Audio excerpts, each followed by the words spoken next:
Covid time में आप यही अगर पेपर कराते तो आप ये कहते कि जो है बच्चों की जान खतरे में डाल के पेपर करा रहे हैं, वैकेंसीज निकाल रहे हैं। अब ये बोल रहे हैं कोरोना काल में जो रैलियां हो रही थी उससे कोरोना नहीं फैलेगा। कोरोना काल में कौन सी रैली हुई आप बताइए? बंगाल में चुनाव था, वहाँ पे नहीं था। बंगाल जो चुनाव था वो कोरोना काल में ही तो था। उसका डेट तो नहीं हटाए, एग्जाम का डेट हटा देते हैं, सब कुछ हटा देते हैं, लेकिन चुनाव का नहीं डेट हटना चाहिए। आप पहले मेरी ये बात बताइए, अगर एग्जाम टाइम में पेपर कराते, कोरोना पीरियड में पेपर कराते तो क्या आप उससे संतुष्ट होती? आप ही लोग यही कहते कि जो है छात्रों की जान उसमें डाल रहे हैं। और जो वो क्या कहते हैं अमित शाह जी, वो थूक लगा के मतलब पर्ची बांटे तो उससे कोरोना नहीं फैलेगा। कहाँ ये बोल रहे हैं अमित शाह थूक लगा के पर्ची ऐसे कर रहे थे। अखिलेश यादव भी तो थूक लगा के करते थे, वो नहीं कर रहे हैं। कल वो भी आएंगे, एक बार वो भी जय श्री राम का नारा लगा दें, कम से कम कभी राम मंदिर दर्शन कर लें। अभी तक नहीं आए, कभी नहीं लगाएंगे। मतलब रोजगार रहेगा, पढ़ाई रहेगी मैम, तभी तो आगे देश चलेगा कि राम के नाम से चलेगा। वो बोल रहे हैं राम के नाम से क्या होगा? शिक्षा चाहिए, शिक्षा में काम होना चाहिए। शिक्षा तो मिल ही रही है, शिक्षा तो फ्री में सब कुछ मिल रहा है। आप पढ़िए तो। हेलीपैड यहाँ हो गया है। आप किसी और अन्यथा दिन आइए, यहाँ कॉलेज का माहौल देखिए, पीछे बैठी रहती क्लास चलती है, क्लास कोई नहीं लेता है, पीछे यहाँ बैठे रहते हैं लोग। ये बीजेपी इनको सिर्फ बाबा चाहिए ना, हम लोग को विकास रोजगार सब कुछ चाहिए। डबल इंजन की सरकार से उत्तर प्रदेश में सभी लाभार्थियों को, चाहे हिंदू हो, चाहे मुस्लिम हो, चाहे जिस जात का हो, सभी को आवास योजना के तहत मकान मिला है। आप मेरे कॉलोनी में चलिए, दिखाए मैं आपको, कम से कम 4 से 5 घर ऐसे बने हैं जो आवास योजना के घर जो जर्जर उस समय थे अखिलेश यादव की सरकार में, आज वो पक्के मकान बन गए हैं। देखिए ये लड़कियां हैं, ये लड़के हैं, ये बीजेपी को सपोर्ट कर रहे हैं और ये अखिलेश यादव जी को सपोर्ट कर रहे हैं। ये क्या नाम है आपका? रोली नाम है। रोली, आप भी इधर आइए। आपका क्या नाम है? दिशा। आपका क्या नाम है? मंदाकिनी। रोली, दिशा, मंदाकिनी। अच्छा, आपको तीनों को किसकी सरकार बढ़िया लगी? सरकार तो अपने अपने जगह पे सबको ही सही रहता है, और हम लोग कुछ लोगों की सोचें जो होती है वो अपने तरीके से होती हैं। बाकी तो सभी सरकार ठीक होती है, लेकिन शिक्षा की नीति में तो कोई ये नहीं सही लग रहा है हम लोग को। कोई ये सही नहीं लगी? कोई भी नहीं, सब हम लोग की योगी सरकार नहीं सही लगी। इन्होंने शिक्षा के बारे में बहुत नीची स्तर पर ले जा चुके हैं। शिक्षा को छोड़ के बाकी मंदिरों में और इन सब चीज़ों में ज़्यादा उन्होंने बढ़ावा दिया है। शिक्षा को स्तर को मतलब नीचे कर दिया है। हमेशा सिर्फ वो मंदिर का ही मुद्दा बनाते हैं और किसी चीज का मुद्दा नहीं। कहाँ विकास हुआ? किसको जॉब मिली है? कोई बात नहीं, कितनी जॉब मिली है? आप अपनी बात रखिए। मतलब जॉब अब मतलब वैकेंसीज भी नहीं निकल रही हैं। मतलब शिक्षा के क्षेत्र में कार्य नहीं हो पाया। कार्य नहीं हो पाया। यहाँ पे वैकेंसी इतनी खाली है, उसको भरेंगे तभी तो।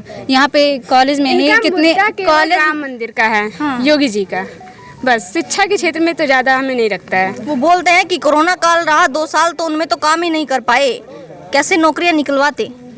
सारा काम चुनाव का डेट नहीं है, चुनाव का जो डेट होता है वो नहीं हटता है, और जो एग्जाम का डेट होता है वो हटा देते हैं। ये कौन सा रूल है? स्कूल कॉलेज भी बंद थे, बाकी रैलियां सारी निकल रही थी। कोचिंग के लिए ही सिर्फ कोरोना थे, बाकी तो किसी लिए हम लोग को नहीं लगा कि कोरोना है। यहाँ पे दूसरी लहर। अच्छा, आप तीनों बताइए फिर मुझे, शिक्षा के क्षेत्र में सही नहीं रही सरकार, आप बता रही हैं, तो ये बताइए अभी तो किसकी सरकार आपको बढ़िया लगी? आपको किसकी लगी बढ़िया? हम तो सोचते हैं कि अखिलेश की सरकार बने। अच्छा, आप बताइए। अखिलेश की। आपको? अब हम लोग अखिलेश को अब अपने योग टाइम में अखिलेश को पहली बार सोच रहे हम लोग आएंगे, अब जानेंगे यहाँ कितना या किए हम लोग। पहली बार सोच रहे हैं कि अखिलेश को नहीं, मतलब कहने का मतलब कि अब की बार उन लोग जब आएंगे हम लोग अब ज़्यादा जानकार हुए ना, पहले तो इतना जानते नहीं थे, अब सीनियर हुए तो पता चलेगा हाँ कौन ज़्यादा अच्छा कर रहा है, कौन ज़्यादा अच्छा कर रहा है। अरे आएगी सरकार पहले रही है, आपने सुना होगा अखिलेश जी के टाइम में क्या कुछ कार्य हुए, क्या कुछ बढ़िया रहा? बहुत कुछ सुना जो सुना।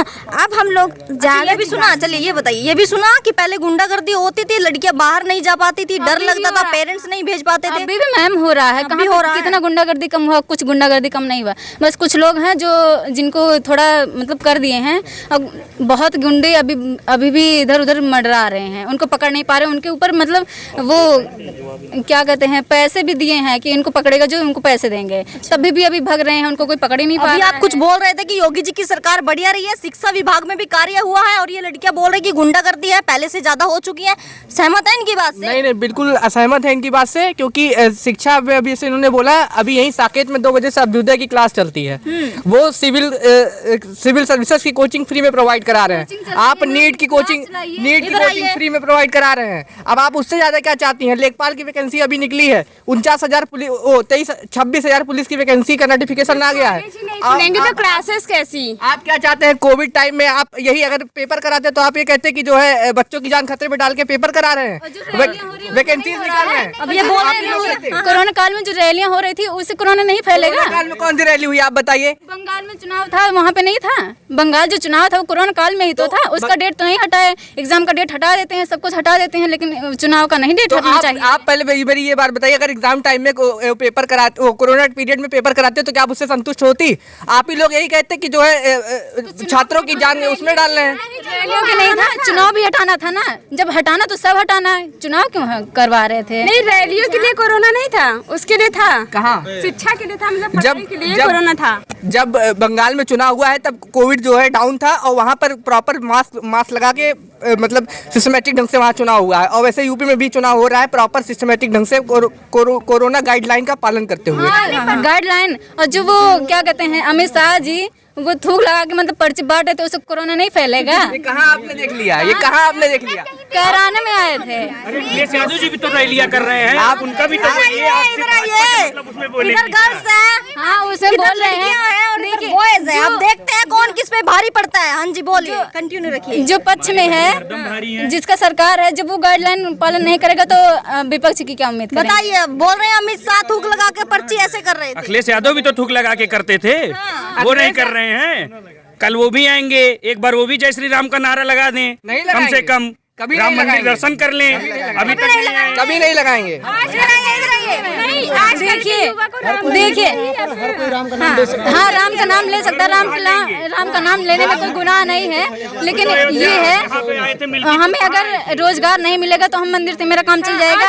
अगर हम कोई मंदिर नहीं चाहिए, शिक्षा चाहिए। शिक्षा चाहिए। देखिए ये लड़कियां हैं, ये लड़के हैं, ये बीजेपी को सपोर्ट कर रहे हैं और ये अखिलेश यादव जी को सपोर्ट कर रहे हैं, ये बाबा जी को सपोर्ट कर रहे हैं। अभी कंटिन्यू है इनकी बहस, अब देखते हैं लास्ट में क्या होता है। हाँ जी बताइए। यही मतलब रोजगार रहेगा, पढ़ाई रहेगी मैम, तभी तो आगे देश चलेगा कि राम के नाम से वो चलेगा। बोल रहे हैं राम के नाम से क्या होगा? शिक्षा चाहिए, शिक्षा में काम होना चाहिए। शिक्षा तो मिल ही रही है, शिक्षा तो फ्री में सब कुछ मिल रहा है। आप पढ़िए तो। हेलीपैड यहाँ हो गया है। आप किसी और अन्यथा दिन आइए, यहाँ कॉलेज का माहौल देखिए, पीछे बैठी रहती, क्लास चलती है, क्लास कोई नहीं लेता है, पीछे यहाँ बैठे रहते हैं लोग। क्लास नहीं लेते आप? क्यों नहीं लेते हैं? जितनी क्लास चलती है हम सारी क्लास लेते हैं। पीछे ग्राउंड का हाल देखिए, कंपनी गार्डन फेल रहता है। कैमरा उधर है, आप इधर आइए। आप किसी अन्यथा और किसी दिन आइए, मैं तो यहाँ डेली नहीं आता हूँ। आप किसी और अन्यथा दिन आइए, कंपनी गार्डन फेल रहता है, पीछे क्लास नहीं चलती, क्लास चलती है वहाँ पे। कौन कहता है क्लास नहीं चलती? पढ़ना रहता है वो पढ़ता है ना, हम लोग पढ़ते हैं ना कि हम लोग यहाँ रहती है। अरे जो बैठा रहता है उससे पूछे ना। 10 बजे तैयार होके चले आते हैं लोग। हम आपको नहीं बता रहे, सबको बता रहे, नेता बॉयज गर्ल्स सबको। क्लास नहीं लगाते, बैठे रहते हैं ग्राउंड में। आप किसी अन्यथा दिन आइए, देखिए यहाँ पे कंपनी गार्डन फेल रहता है, कंपनी गार्डन यहाँ पे। प्रॉब्लम है ना, हम लोग जो जैसे करें अपने लिए करेंगे ना। पढ़ना चाहता है वो पढ़ता है। हम लोग सोचते हैं कि रोजगार मिले, हम लोग को वैकेंसी जाए। हम लोग भी इसको शामिल नहीं कर रहे हैं, तो आपको भी विरोधियों को शामिल करिए। जैसे बंगाल में चुनाव हुआ, सिर्फ क्या मोदी जी नहीं गए थे, ममता बनर्जी भी थी, सब पार्टियां थी, तो सबको बोलिए ना। तो वैसे हम लोग भी यहाँ पे सबको बोल रहे हैं, आप लोग को नहीं बोल रहे हैं। लेके बोला जा रहा है यहाँ पे। आप नहीं बैठती हैं, मगर अन्यथा बैठते हैं कि नहीं लोग बैठते हैं। आप भी आती है, देखती है ना। योजना बता दीजिए ना, कितना योजना यहाँ पे एक लड़का और आ चुका है मैदान में लड़कियों के स्पोर्ट में। हाँ जी बोलिए। ये बताइए, इसका मतलब टोटल योजना बता देना। भाई साहब को बुलाइए, योजना पूरा गिना दे कितना योजना है। आप टोटल कितना योजना गिना सकते हैं बीजेपी गवर्नमेंट की? कितनी योजना है? प्रधानमंत्री आवास योजना, रोजगार योजना, कौन सी योजना ऐसी नहीं है जो? अभ्युदय योजना चल रही है, इसका लाभ मैं खुद लाभार्थी हूँ। 2 बजे से क्लास चलेगी, आप पीछे जाके IAS PCS की निःशुल्क कोचिंग पढ़ाई जा रही है गरीब बच्चों को जो कोचिंग नहीं पढ़ सकते थे। सिर्फ यहीं पे चल रही है। राजस्थान का देख लीजिए, राजस्थान का क्या व्यवस्था है वहाँ? राजस्थान से हमसे क्या मतलब? हम उत्तर प्रदेश के वासी हैं, हमें बाबक जिताना है, हमें राजस्थान नहीं जाना है, हमें बाबक जिताना है। कौन सा विकास हो गया? कौन सा विकास हो गया? कहते हैं बहुत विकास हुआ, कोई विकास तो नहीं हुआ है। ये बीजेपी बाबा, इनको सिर्फ बाबा चाहिए ना, हम लोग को विकास, रोजगार सब कुछ चाहिए। डबल इंजन की सरकार से उत्तर प्रदेश में सभी लाभार्थियों को, चाहे हिंदू हो, चाहे मुस्लिम हो, चाहे जिस जात का हो, सभी को आवास योजना के तहत मकान मिला है। आप मेरे कॉलोनी में चलिए, दिखाए मैं आपको, कम से कम 4 से 5 घर ऐसे बने हैं जो आवास योजना के घर जो जर्जर उस समय थे अखिलेश यादव की सरकार में, आज वो पक्के मकान बन गए हैं और सीएतान के वो रहते करते हैं। जो है अपराध वो होता है। हमेशा हिंदू ऐसा नहीं मुस्लिम है। कर देते हैं, ऐसा क्यों? मतलब वो भी हमारे देश के नागरिक है ना। बाबा जी हिंदू मुस्लिम करते हाँ, हैं। हिंदू मुस्लिम वो करते हैं। कास्ट क्यों के नाम लगता पे है लड़ते ही ऐसा? हैं और कुछ नहीं, उनको कास्ट देखिए के नाम पर ही लड़ना आता है और कुछ है ही नहीं है। जब चुनाव आता है तो हम लोग हिंदू हो जाते हैं और जब चुनाव चला जाता है हम लोग जातियों में बढ़ जाते हैं, ऐसा क्यों है? बाबा जी हिंदू मुस्लिम नहीं करते हैं। बाबा जी चाहते हैं कि हिंदुओं का तुष्टीकरण न किया जाए। सबका साथ सबका विकास लेके चलते हैं। आप मुसलमानों, आप आप मुसलमानों की बात करेंगे, हिंदुओं को बायकॉट कर देंगे तो ऐसे नहीं चलेगा। सबकी बात करिए, हिंदुओं की बात करिए, मुसलमानों की भी बात करिए। मेरी बात सुनो, यहाँ पे कहते हैं हिंदू खतरे में, कैसे 80% होके भी खतरे में है। हाँ, वो कैसे हिंदू खतरे में है, लेकिन हिंदू कैसे खतरे में, 80% होते हुए भी वो खतरे में है। हमारे राम का राम, मेरी बात सुनिए, राम का नाम लेने से, राम का मंदिर जो है बनाने से विकास हो जाएगा? आप ये बताइए। एक मिनट, तुम क्या कह रहे हो? जय श्री राम का नारा। मैं भी हिंदू हूँ, मैं जय श्री राम लगाता हूँ, ठीक। जितने हिंदू हैं, एक मिनट पहले जवाब देने दो। उन्होंने कब कहा है कि मैं जय श्री राम का नारा नहीं लगा रहा हूँ, मैं हिंदू नहीं? उन्होंने कब कहा, ये बता दीजिए। उन्होंने कहा नहीं, लेकिन उन्होंने किस जगह पे लगाया है जय श्री राम का नारा? लगाया कभी? एक लोग बोलो। जय श्री राम के नारे से क्या मिलता है? क्या मिलता है? भगवान तो सब। सुनिए, लड़की पूछ रही है जय श्री राम के नारे से मिलता क्या है? भारतीय जनता पार्टी किसी नेता और यहाँ के जो विधायक हैं उनसे पूछ लीजिएगा, सिर्फ 5 काम बता दे जिसका उद्घाटन और शिलान्यास इस 5 सालों में किया। योगी आदित्यनाथ की सरकार ने सिर्फ छात्रों नौजवानों को छलने और ठगने का काम किया। जब नौजवान अभी इलाहाबाद में हमारे ही और आपके भाई बहन पढ़ते हैं वहाँ पे इलाहाबाद में, सिर्फ उन्होंने अपने हक की लड़ाई लड़ी, उनके ऊपर लाठियों से विकास गिना दें बस। और सुनिए, अभी इलाहाबाद में मैं यहाँ की बात कर रहा हूँ। यहाँ पे हम लोग छात्र नेता भी थे और यहाँ के स्टूडेंट भी अभी भी हैं। यहाँ पे चुनाव नहीं हो रहा था 3 साल, हम लोग पूरी लड़ाई लड़े। उसके बाद हम लोग के ऊपर राजद्रोह की मुकदमा लगी। क्यों लगी? क्योंकि हम लोग छात्र थे, अपने हक की लड़ाई लड़े हैं। और यही पूछे उनसे कि यहाँ पे चुनाव क्यों नहीं रहा, चुनाव की तिथि क्यों नहीं घोषित हुई। रात में लिस्ट जारी हुई है जिसमें से 10 लोगों का नाम, 3 लोगों का नाम मुकदमा हुआ। राजद्रोह की मुकदमा सबसे बड़ा मुकदमा होता है राजद्रोह का, लगा के और भेजा गया, ठीक। सब हुआ है, मतलब हमको अपराधी बनाने का काम किसने किया? भारतीय जनता पार्टी ने। क्यों राजद्रोह की मुकदमा? हम लोग क्रिमिनल दिखते हैं? हम लोग कौन से गैंगस्टर दिखते हैं? ये बता दीजिए आप। है कोई गैंगस्टर? छात्र हैं हम लोग, अपने हक की लड़ाई लड़े, बस इतना कहना चाहूँगा।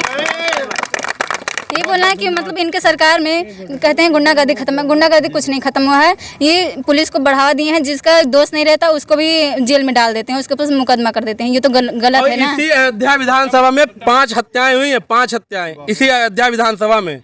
और 5 हत्याएं हुई, उसके ऊपर कुछ हुआ नहीं है अभी तक, कोई भी नहीं हुआ।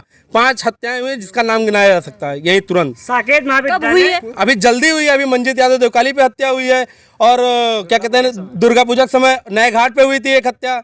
5 हत्याएं यहाँ पे हुए हैं, उसके ऊपर कोई वो नहीं हुआ है इसी भारतीय जनता पार्टी। ये थी अयोध्या का सर्वे। लड़की और लड़कों के बीच में जो बहस हुई है, जबरदस्त बहस हुई है। और आप बताइएगा कमेंट करके कि किसकी बात से आप सहमत है। इस तरह की और भी वीडियो देखने के लिए जुड़े रहेगा हिंदुस्तान 9 के साथ। मैं हूँ साक्षी, धन्यवाद।